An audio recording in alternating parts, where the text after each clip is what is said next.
everyone, I'm Neda from FitTech Story and welcome to our new episode. Today I'm really excited because we have a special guest from Amsterdam, Maziar, co-founder of FitTech. Welcome Maziar, thanks for accepting my invitation. I'm really happy that we have you here. Hi, thank you for having me. It's an honor. Well, let's start with the first question. Can you tell us about yourself and FitTech? Sure. Well, FitTech is my sixth try on having a working startup. I had a small tries here and there, and then my fourth try on my startup, actually not my fourth startup, my fourth try on startup actually grew into something big. And I managed to have a good exit from that. Special thanks to my co-founders back in Europe. And then I had a small rodeo that I tried building something for the charities. I realized that's not going to work. And here we are in my sixth try on FitTech. The way this started was actually rather different than how any startup should work in the beginning. This did not start as a business for me. This started as my co-founder Babak came to me back 2 years ago, and he said that this is how it's going to be. Like I have a bunch of athletes working out with me here in my home gym, and I have a lot of people from around the globe who are working out with me online. And this is coming to a point that I'm starting to not like it. And what would be a good way to actually scale it? So it started with me helping him scale his operation, but it quickly turned into an opportunity for the both of us that maybe we can build something good. So the way we went around with this was that first we started just scaling his operations a little, and then we were looking to see how we can do it better. At some point in the early days, he started talking about how we probably can do it better with coding things.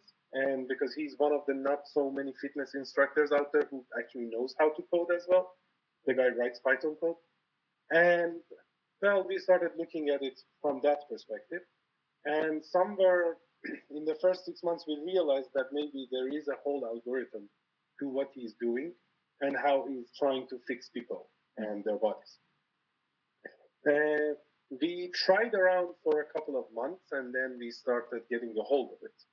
And now this has become what we are trying to build has become an AI-enabled fitness coach, which we are trying to help desk workers and especially techies, since we are closer to them, build and achieve a sustainable fitness for their lives. So thank you for your clear explanation. So it's more about how people like me that works in a tech company, and we are just sitting behind our desk from morning to the afternoon or even 6 p.m. How to have a better life and more fit body. Sure. The way you can look at it is that the evolution stopped in the human body when we got into the cities and we finished the whole hunting gathering phase of our lives. But our body was built for that. Our body was built for walking around and chasing animals and climbing trees. It was not built for the sedentary lifestyle that we have 8 hours, 10 hours, 12 hours at a desk, and then 4 hours at the living room watching TV. It was not built for that. So that's kind of what we are trying to bridge here. Actually, to be honest, I really hate to be a couch potato and just go to the office and come back and sit on the couch and just watch television. But it's really hard to keep myself active and just go to the gym. Okay, let's talk about the moment you sparked the idea about the FitTech. Yeah, this came from trying to serve many people. Like we actually first built a system that could have served people with less time consumed from Babak as the coach.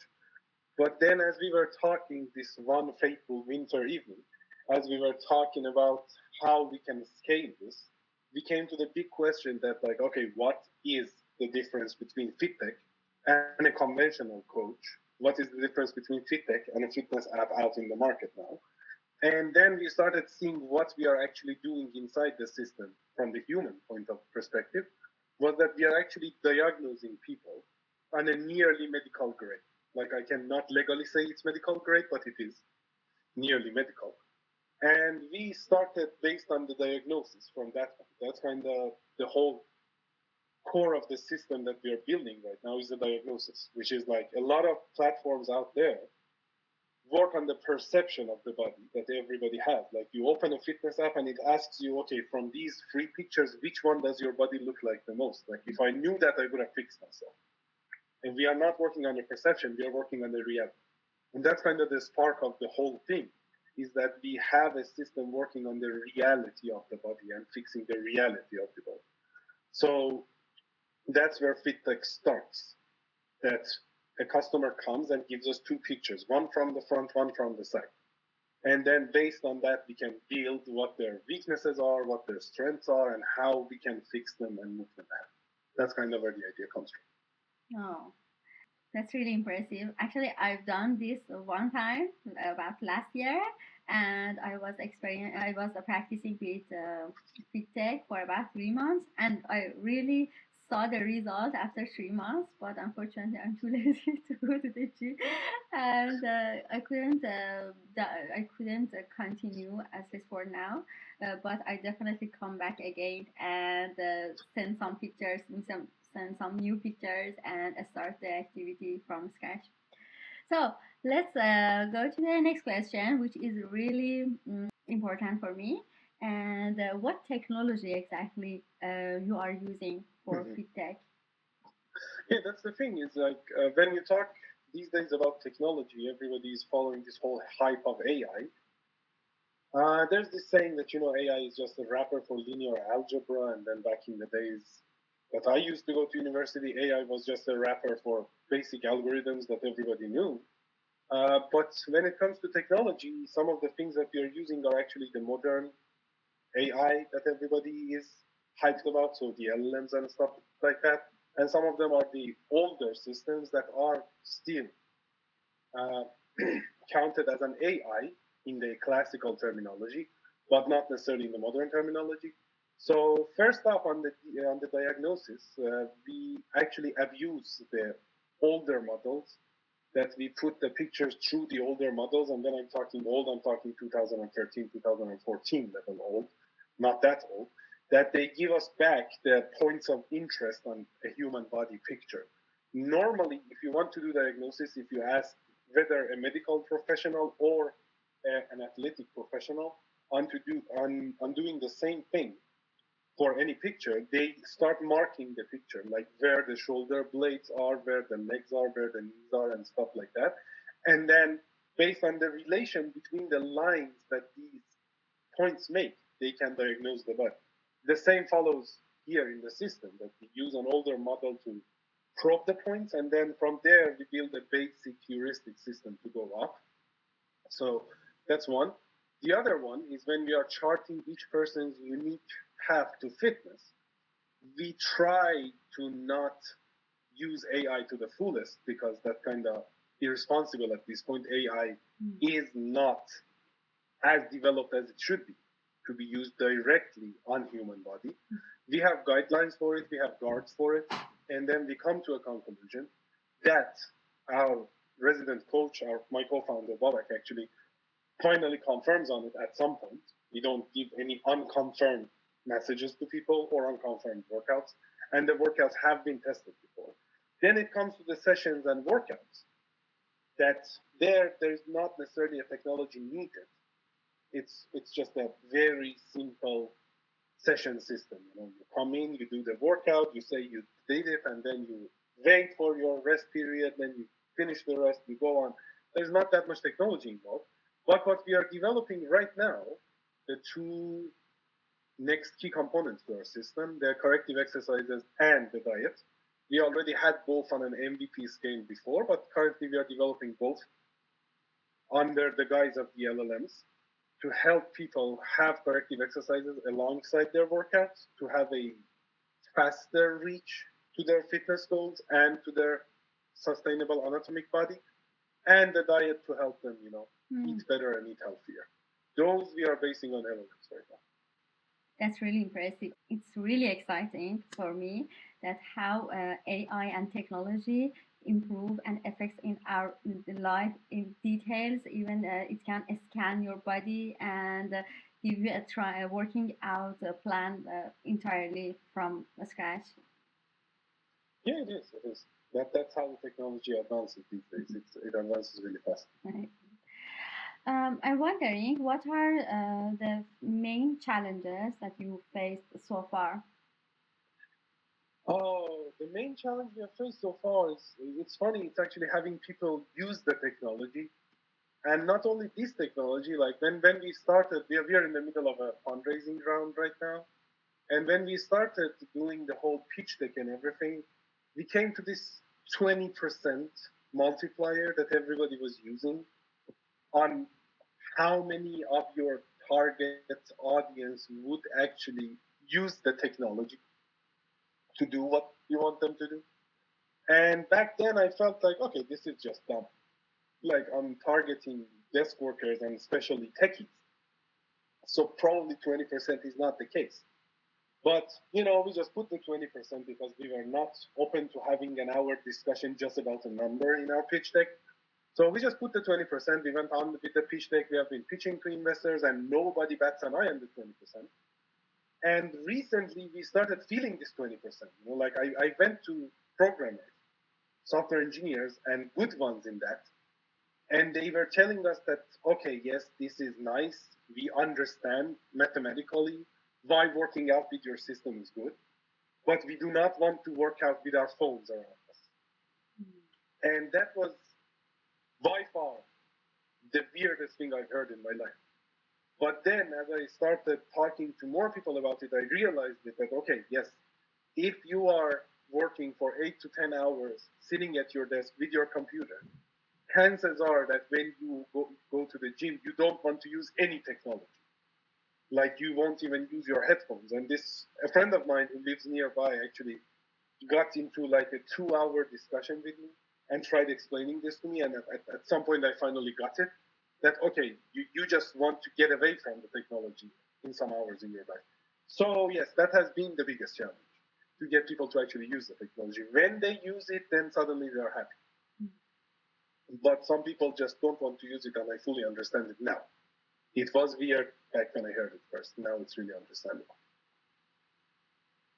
Actually, I had the exactly same experience because I just signed up to the gym about 1 month ago, and I used the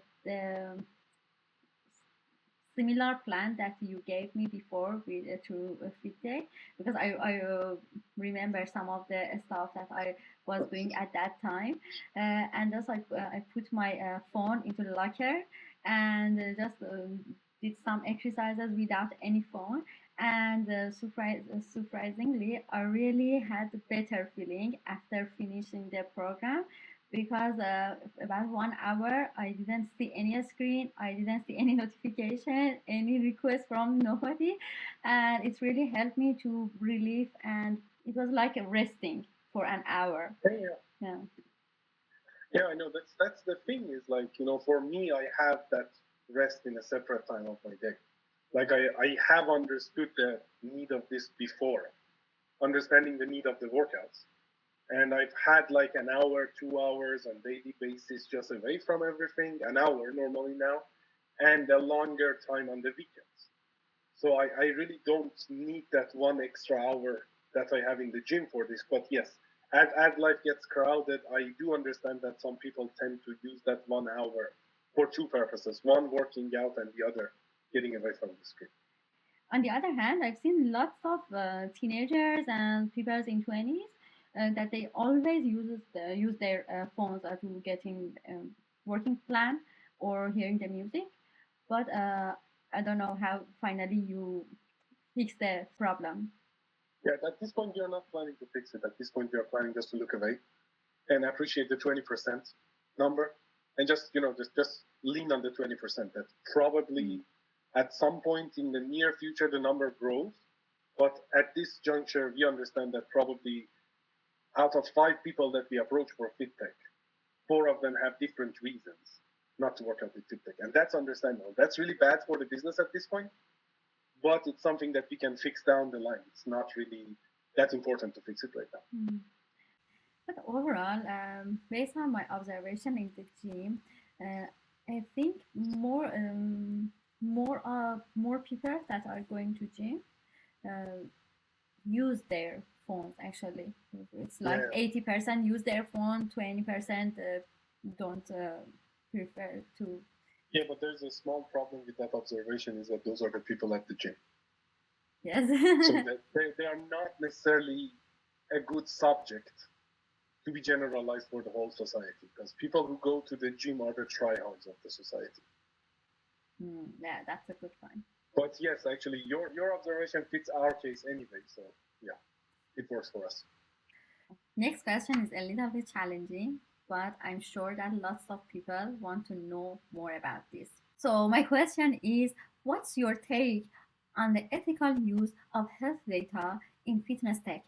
How can we innovate while respecting privacy?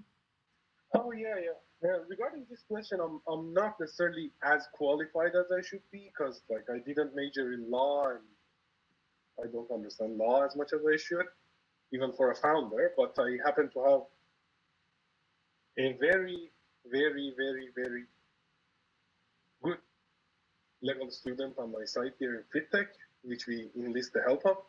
And I was talking about this with her a couple of months ago, 3 months ago to be more precise. That's when we were developing our privacy policy and our terms of use and things like that. So necessarily what I understood is that the ethical use comes down to three different parts.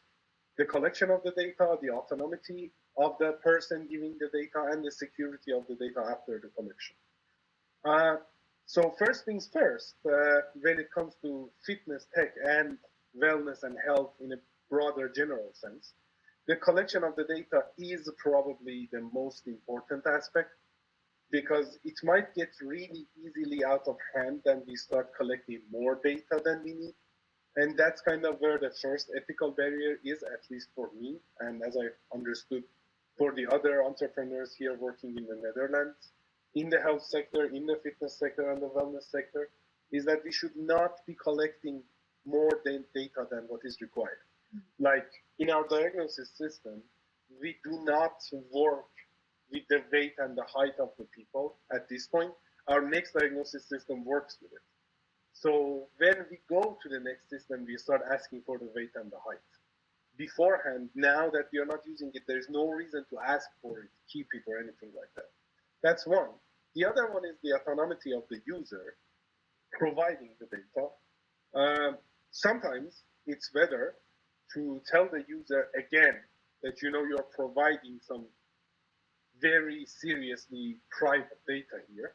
And are you sure you want to continue? Yes, you might lose some customers at that point, but it's safer. For instance, when you are getting anatomic pictures of people, those are sensitive data. And it would be better to ask the user for a confirmation again. So then the users would provide the data they actually want to provide and not provide it just on the path. Mm-hmm. There's that. And then there's the problem with the security that, you know, these data you have to keep somewhere safe. And in the case of FitTech, we just get rid of the data at some point, which is like a month or so after a month is precise, which is a month after the picture, for instance, has been submitted. We change the picture into a bunch of dots and then we keep the dots. Now, if somebody actually can find the person from a bunch of dots and can say that this is the person, like good for them, but realistically speaking, that's not going to work. Yes, it might give you a list of people with the same dots on their body, but that's probably like 10 million people. You know, good luck finding the very explicit person. So at least for me, the best way to look at things so far has been to be responsible on our end and to make sure that the authorizations are required to access any possible data in our system, which has been listed in our privacy policy and also in terms of use in some cases. But on the question of how we can innovate while respecting privacy, the answer is we probably cannot. Like innovation kind of goes against the privacy in the beginning. Normally we start breaking the walls that have been already built in order to see what's after the wall. And some of the walls that we break might actually be around the privacy sector. But as the famous saying says, US innovates, China replicates, and then EU regulates. So probably if we want to see how we can innovate while respecting privacy, the best source we can go back to is always the GDPR, which EU constantly tries to uphold and constantly tries to enforce. And as the constant enforcement sometimes gets in direct conflict with the big tech companies, they would try to fix it as good as possible and as fast as possible. So naturally, like the whole LLM charade is going on for around 2 years now, and GDPR has already been edited to facilitate it. So probably the best way to innovate while respecting privacy is to try to respect GDPR, and if not the case, complain to EU about it and see how that goes. Mm, I didn't know that before, and it was really surprising and informative for me. Thanks for sharing. Not a problem. Just one question. For example, when people submit their body's picture um, in your platform, is that a real person that consider that pictures as well, or not? It's just technology and AI. So we use the technology to put the dots on people's body, and then we use technology to draw the lines, and then we work on the lines using code still. The final data, the metadata, would be revised by a person, but I'm going to say this again, the metadata, not the pictures itself. Ah. So numbers and the dots might be seen by a person, might, if the answers are really obnoxious. If not, it just passes the person. Okay. No, that Yeah. makes sense. Yeah. I mean, just to have people actually look at pictures, that would take too much time for us. That's the bigger problem. Privacy aside, business should run faster than that. Yeah, that makes sense completely. Are you seeing any trends or more AI powered for the future of fitness technology? Sure. The trend that is going on right now is the whole AI fitness coach is a thing now, which I'm not essentially for, but I'm not essentially against either. We are trying to get a better side of that trend for ourselves, which is the AI enabled coaching, because at some point there needs to be a human involved somewhere. Because as I mentioned earlier, AI is not yet at the point that we can trust the lives of people with it. So let's not do that. But the trend is there. And yes, the trend of data driven has already been in the health sector for a while. And it is just a natural next step that it would come down to the fitness sector as well from the broader health sector. But the other trend that I find extremely appealing for my side of the business is that there is a trend in the general understanding of the people regarding fitness and wellness. Like the way I understand things is that the way people look at things works like a pendulum. It goes and comes back harder than before. So we had this whole body positivity thing that started, and it really started nice, like you don't get to walk in the street and tell people you are fat, and that's really nice. I appreciate it. You don't get to joke about people's appearances. That I appreciate. But when people start riding this and be like, I'm fat and proud, that I don't appreciate. Because, fat and proud, that means you're going to have a heart strike and die. And being proud in the grave just doesn't work. So now that pendulum is coming the other way, and people are starting to appreciate being healthy more. People are understanding it, and even through the last 2 years that I've been talking to people more and more about wellness and fitness, I can see the smaller changes that everybody is facing in their own brains to understand what they should do with their body.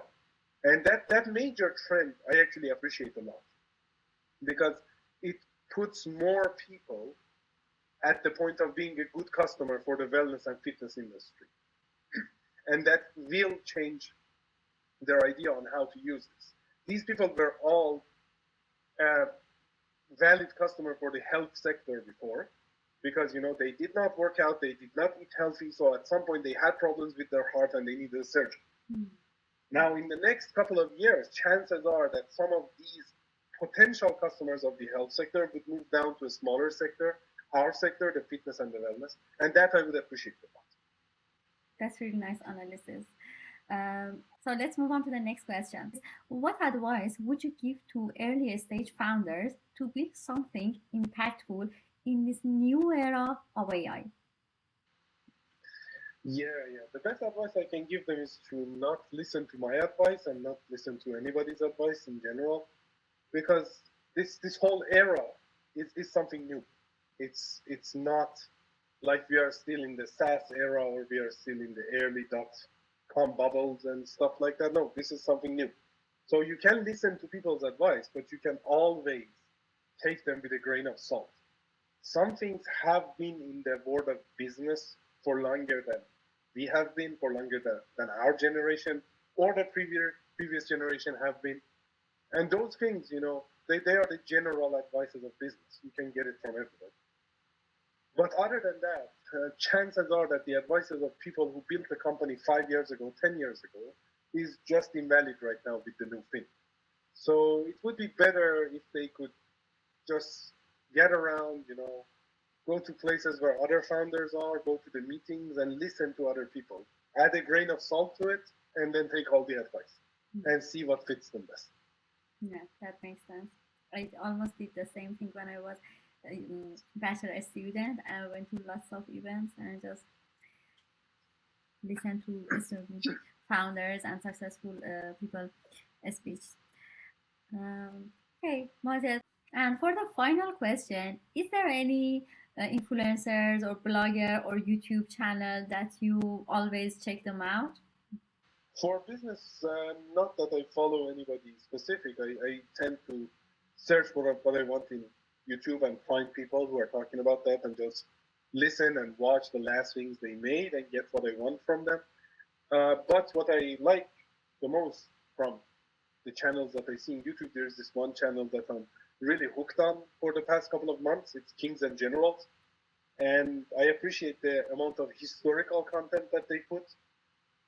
And that gives you a better edge when thinking about business. The more you know about the previous wars and the previous history of the whole world and the type of different people that live in this world. And I appreciate the info that I get from them. And I use it in my business as well. So that might be a good place for people to go. Yeah, that's nice. I didn't think about it in this way. Thank you so much for all of the information you shared. It's really helpful and informative. Just how people can approach you and find you and find more information about FitTech. Oh, yeah. People can find us both on LinkedIn and Instagram. Funny enough, different names. But if they search FitTech on both the platforms, they can find us. On Instagram, we are at instagram.com/fittech.guru. And on LinkedIn, we are on linkedin.com/company/FitTechOfficial. But in both, they can just search with FitTech and they probably can find us. For myself, I'm nearly on all the platforms. And on all the platforms under Maziar Amini, Maziaramini. But I'm trying to keep it more private on my side. So it would be better if they can reach me through FitTech pages instead of reaching me personally. Thank you so much. I really wish you and FitTech the best, and I really hope that everything goes perfect with your fundraising. Thank you, and thank you for the awesome wishes. It was a pleasure.